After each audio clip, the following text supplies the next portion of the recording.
Now we begin with a sudden and shocking announcement from the Vatican that Pope Benedict XVI is resigning as the head of the Roman Catholic Church over health concerns. The Vatican says the 85-year-old pontiff will officially leave his post on February 28th.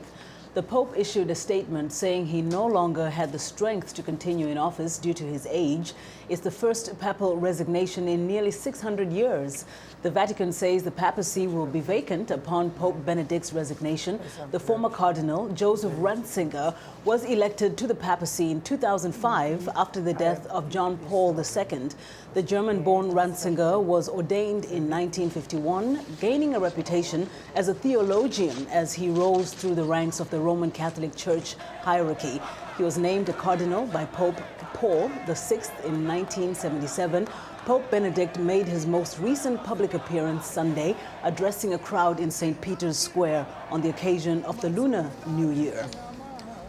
For more insight on the resignation of Pope Benedict XVI, we're joined by VOA senior editor Jack Payton, who has covered the Vatican for many years. Hello, Jack, and welcome. Good morning. Now, there have been popes who've served to the end of their lives, regardless of their poor health and, of course, their age. Now, the resignation of this pope, which comes, only after several decades after the last one did so. What does it tell us about the character of this man? Well, he had indicated a couple of years ago that this was a possibility. In an interview in 2010, he said that if a pope does not feel up to doing the job because of his health, that he should step down. It was something that he said in an interview at the time, overlooked by most people, but now he's done exactly that. And I think there's no reason to suspect any other reasons at this time. He has been looking frail, and in his announcement, he said that his health has gone down considerably just in the last several months, and certainly you can see that when you see him in public appearances. Now, for most people, they get curious about what happens now as soon as this. What happens now is on the 28th when he resigns, there's a period at the Vatican, they call it the sede vacante, the empty chair. There is no pope. So what happens is you have a conclave that bring all the cardinals from all around the world together at the Vatican. They get locked up, literally locked up in the Sistine Chapel and the surrounding offices, and they stay in there until they choose a new pope. Mm-hmm.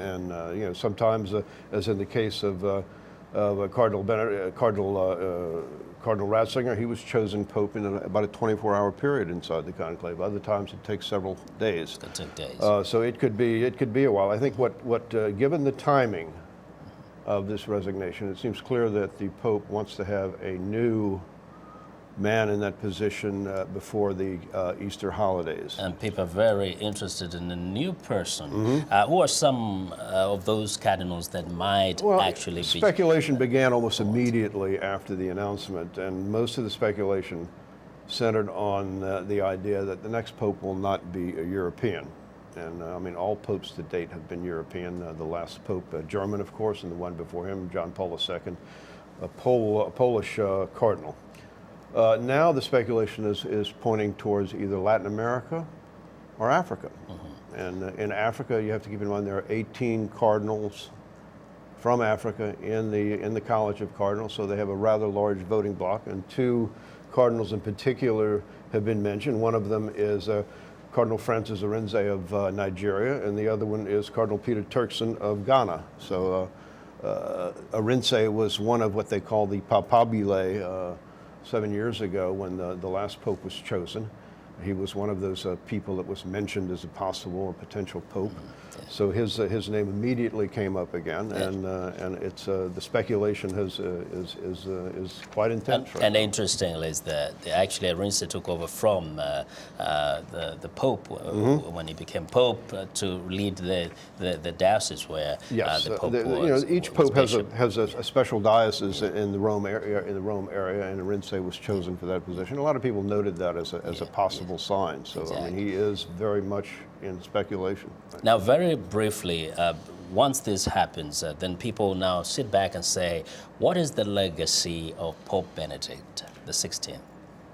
What will be the legacy? For one thing, he has appointed more than half of the College of Cardinals right now. And when he was head of the Vatican office, that guarded church orthodoxy. He was seen as very much a conservative, keeping up the old church traditions. And he has, with his selections to the College of Cardinals, cemented that in, making it very difficult to change a lot of the ideas and traditions of the church that have been there for hundreds of years. He's a conservative, and he has set his College of Cardinal in a conservative cast. So I think it's going to be that way for quite a while. Well, thanks, Jack. And I know people will remember that he's one of the ones who struggled so much with this scandal in the church, especially related to children. Okay, thank you very much, Jack. All right. And we do appreciate your perspective. Jack Payton is Senior Editor of the Voice of America.